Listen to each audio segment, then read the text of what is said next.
Fellas, we've had a few UFC 300 card fight announcements throughout the past few weeks. Some of the fans are actually, really happy about the matchups. They like them a lot. They're pleased with the card.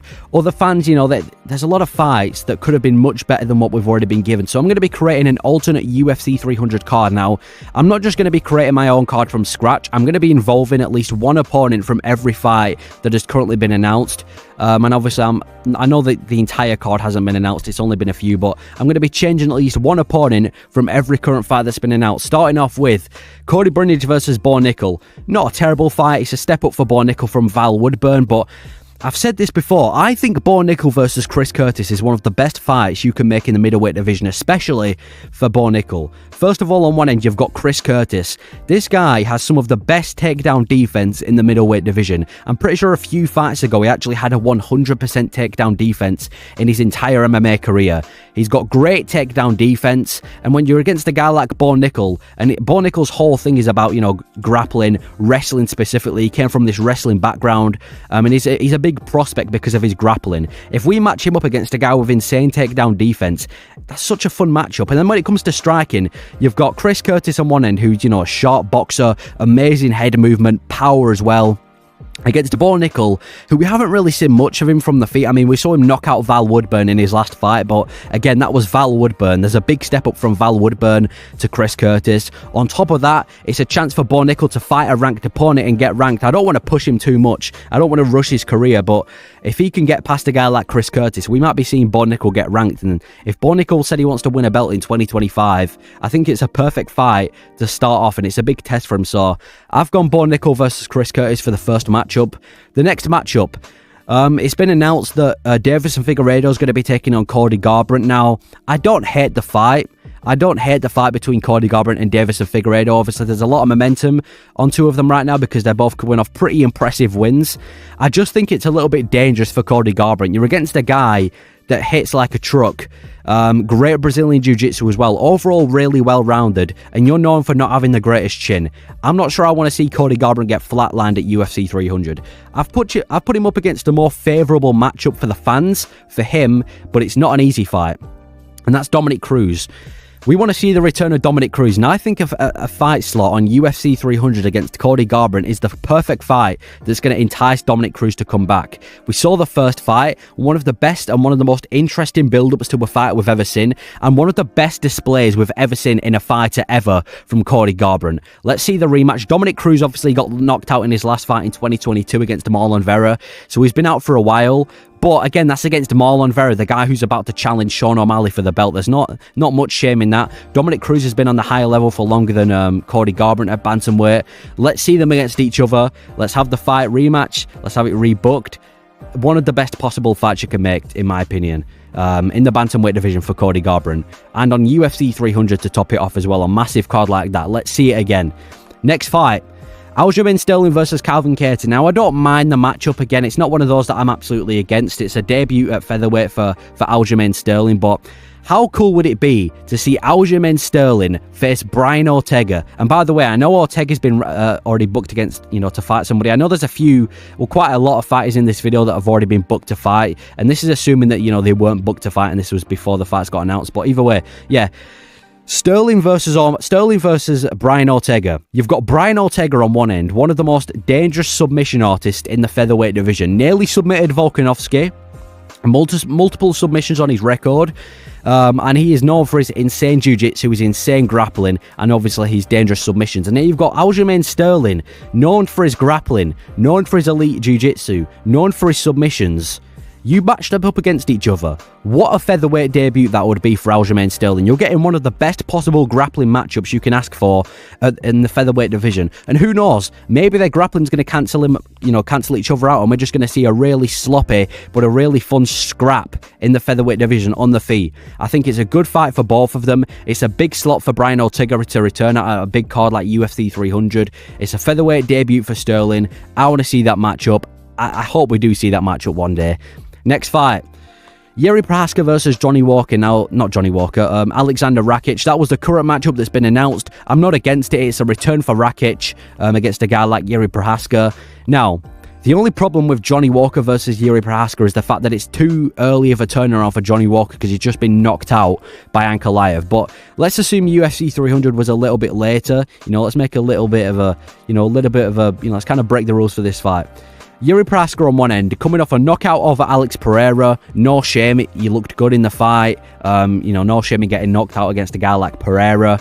And he's looked amazing in all of his other fights. Had a war with Glover Teixeira, was able to submit him.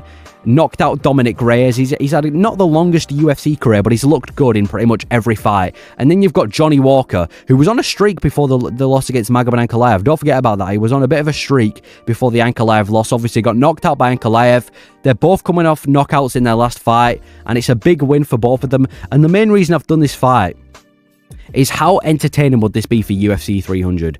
One of the weirdest but most entertaining striking matchups you can possibly make in light heavyweight. You've got Johnny Walker, one of the weirdest strikers you can possibly think of, and Jiri Prochazka, this samurai, again, one of the weirdest, most awkward fighters you can think of. Match them against each other. It's the perfect time to do it. I want to see Johnny Walker versus Jiri Prochazka at UFC 300.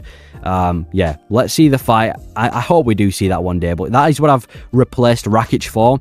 Current matchup, Yang Xiaonan versus Zhang Weili. Now, if you're a Chinese fan, you like that matchup because it guarantees that, the champion's going to be Chinese by the end of it. But I think Zhang Weili versus Alexa Grasso would be a much better matchup for UFC 300. You've got a champ versus a champ. Zhang Weili, it looks like she's going to be dominating the rest of the strawweight division for a while. She's looked amazing in the last few fights. And then you've got Alexa Grasso, who's beaten Shevchenko, drew with her again, and she's in the prime of her career as well. I want to see Zhang Weili go up a division and challenge Alexa Grasso for the belt on UFC 300. If there's ever going to be a card where you're going to put two female champions against each other, I don't think there's a better time to do it than UFC 300. But Alexa Grasso versus Zhang Weili, two of the most favourable female fighters in the UFC right now. Both look amazing. Let's match them up against each other to determine who actually is the #1 pound-for-pound female fighter. Zhang Weili versus Alexa Grasso. I'd much rather see that than Yang Xiaonan. Yeah, let's get that female fight done. One of the best female fights you can make. Next matchup, Jim Miller versus Bobby Green. Yeah, this is a bit of a weird one because, well, I'm glad that Jim Miller's on UFC 300. Put it that way. Obviously, it was on 100, 200. Now he's on 300. Bobby Green's a bit of a random opponent. Now, as much as I don't mind that fight, I'd much rather see him against a guy like Paul Felder. Paul Felder didn't look kind of like Dominick Cruz. He didn't look terrible in his last few. He didn't look terrible. He was going competitive with people like Dan Hooker. He hasn't looked bad in his last few, and I think we need to get him off commentary and back in the octagon. And what better opponent to do it against Jim Miller? He needs to be on UFC 300. We all know it. And let's match him up. Let's put him in an absolute war against Paul Felder. Two old heads going at it. Maybe it's a double retirement that night. Who knows? Jim Miller versus Paul Felder on UFC 300.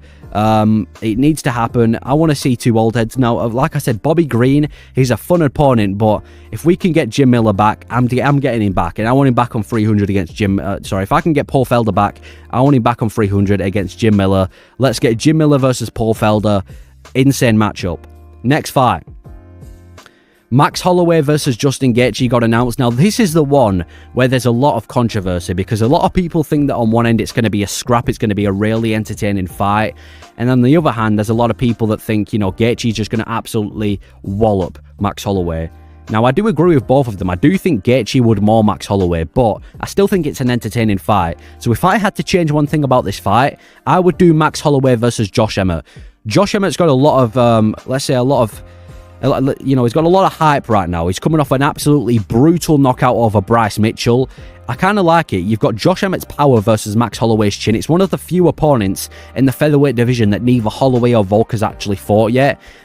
He's coming, like I said, he's coming off a win over Bryce Mitchell. Let's see Holloway versus Josh Emmett, and it's still an anticipated matchup. It's not like one of those matchups where you're going to look at it and Holloway's going to beat the shit out of him, like everyone was saying about the Korean Zombie fight, because of the scary power that Josh Emmett carries and the fact that he's coming off a win. I feel like it could definitely be a dangerous fight for Holloway.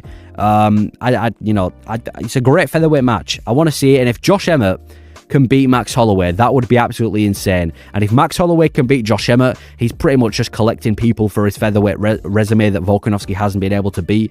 So I don't mind the Gaethje fight, but I think if you're going to replace it, let's keep him at featherweight and let's put him against a dangerous guy like Josh Emmett. Now, this next matchup, I didn't really want to change it, but if I had to change it, this is what I'd do.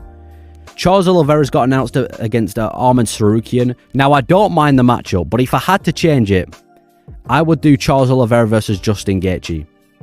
I think the winner of Charles Oliveira versus Justin Gaethje, and now that's a big rematch, by the way.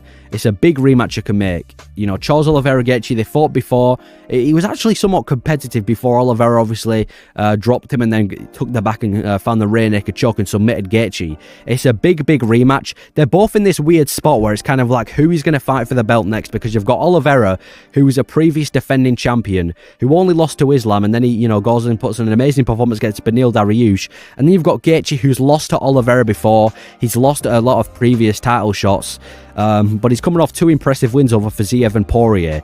So I think they're both in this weird spot where, you know, who deserves a title shot next? Let's match them up against each other. Justin Gaethje versus Oliveira, the big rematch. They fight each other. It would be an absolutely entertaining fight as well. 2 of the most entertaining fighters in the lightweight division against each other. Let's see them against each other. The winner gets a title shot against Islam, and then for Arman Tsarukyan, let's put him against the winner of Benoit Saint-Denis versus Dustin Poirier to determine who fights for the belt after the winner of Gaethje and Oliveira. I think that's a great place to go. I don't mind the switch, even though I like Oliveira versus Tsarukyan. I wouldn't even mind Oliveira versus Justin Gaethje too. So yeah, that is my alternate UFC 300 card with the current announced fights. Let me know your thoughts. Do you agree with the matchups? Tell me some matchups of your own. But yeah, thank you for watching.